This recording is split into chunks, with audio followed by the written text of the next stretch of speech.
Hello, my name is Michael Nicks-Erickson, and welcome to the Foodivist, a continuing series of videos dedicated to our food, who controls our food, what is in our food, and the laws surrounding our food. If you watched my introductory video, which is linked below, you'll know I asked why our government doesn't seem interested in subsidizing healthy alternatives as it relates to produce and meat. But look at what was announced on August 22nd of this year. I'm going to be pulling this text from the press release issued by the Department of Agriculture. Agricultural Secretary Tom Vilsack announced details of the U.S. Department of Agriculture, USDA, $300 million investment included with the American Rescue Plan funds in a new organic transition initiative that will help build new and better markets and streams of income for farmers and producers. Through this initiative, USDA aims to ensure that farmers transitioning to organic have the support they need to navigate that transition, including a full supply chain to American consumers who demand organic choices in their supermarkets daily. AMS, the Agricultural Marketing Service, will build partnership networks in 6 regions across the United States with trusted local organizations serving direct farmer training, education, outreach activities. The organizations will connect transition farmers with mentors, building paid mentoring networks to share practical insights and advice. Each regional team will also provide community building, including training the mentor support, as well as technical assistance, workshops, and field days covering topics including organic production practices, certification, conservation planning, business development, including navigating the supply chain, regulations, and marketing to help transitioning and recently transitioned producers overcome technical, cultural, and financial shifts during and immediately following certification. In addition to that, this initiative will also provide direct farmer assistance, which will create, quote, organic experts at each of its regional technology support centers. These experts will train staff who provide direct services to USDA customers. These services included hosting hands-on organic training for state and field NRCS staff, and fielding organic-related staff questions, and market development support, which will focus on key organic markets where the need for domestic supply is high or where the additional processing and distribution capacity is needed for more robust organic supply chains. Whew, we got there. Now, reading through this release, there are 3 words that jumped out to me, and they are farmer, producer, and supermarket.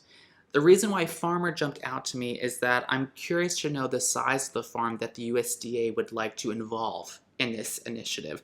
According to the USDA, small farms, which are farms owned directly by the operator, make up 98% of all farms in the United States and have an annual gross of less than $350,000.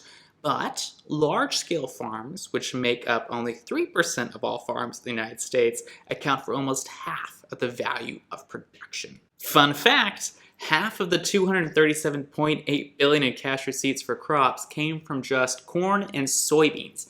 The remaining generic categories of fruits and nuts, vegetables and melons, wheat, cotton, hay, and all other crops fell within the remaining 50% of cash receipts. All of our food is made of corn. Now, I spend a lot of time at my local farmers market. Many of these farmers grow their food organically, but yet do not have the USDA organic label.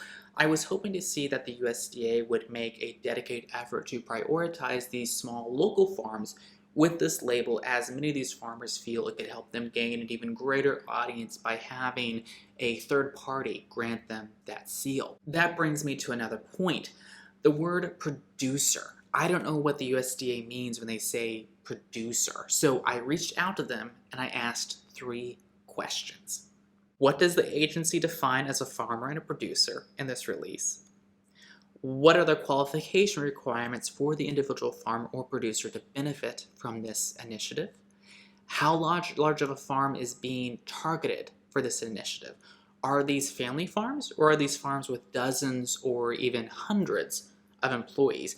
And to the USDA's credit, they replied. Through this initiative, USDA aims to help farmers, producers of any size transition to organic with support they need to navigate becoming a certified organic operation. The department routinely uses the term farmer and producer interchangeably. I don't know why, but I find it interesting that the USDA uses the term farmer and producer interchangeably. But hear me out. A farmer is someone who owns or manages a farm, but the word producer can fall into many different buckets. In my mind, a farmer grows or raises something, a producer creates, but they tend to create a man-made item, a patented item. I'm also a person who almost always tries to be as clear as I possibly can when I communicate. And while I'm happy to see that the federal government is throwing something at organic production, I'm just not sure how much of this support will be going to the independent farmer who sells directly to the consumer.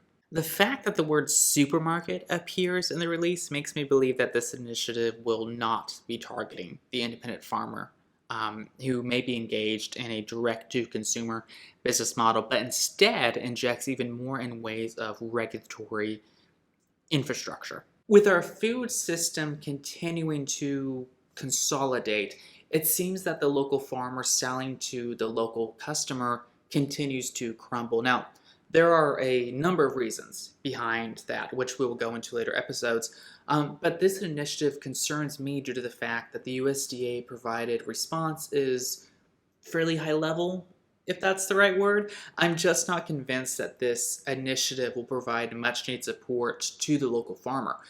Personally, I feel it will support the monocropper who is interested in growing corn year after year and then selling it to make like a kind bar or whatever those things are called.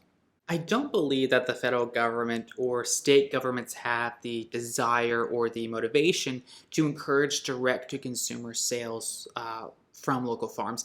In fact, I think the government structure has made it even more difficult for that sale to take place using various regulations and incentives. Recently, I spoke with an individual who was a lobbyist, or who is a lobbyist for a large food manufacturer, and he actually got very annoyed with me and said, and I quote, "People stop caring about where their food comes from when their bellies are empty." Now, there has to be some sort of middle ground between starvation and empowering the local consumer to buy from the local farmer. As mentioned in my previous video, this structural change in food distribution will not come from the top and work its way down. This will be a grassroots movement that starts with the consumer and begins when that consumer visits the local farmer's market at least once a week and learns the names of their farmers who provide the consumer with access to high quality food. So why don't you take the time to look up your closest farmer's market and just start going once a week, buy one item 1 week, buy 2, 3, 4 the next week, and then over time you will see that a majority of your produce and maybe even your meat comes from that local farmer's market. I'm Michael Nicks-Erickson, and I will see you next week.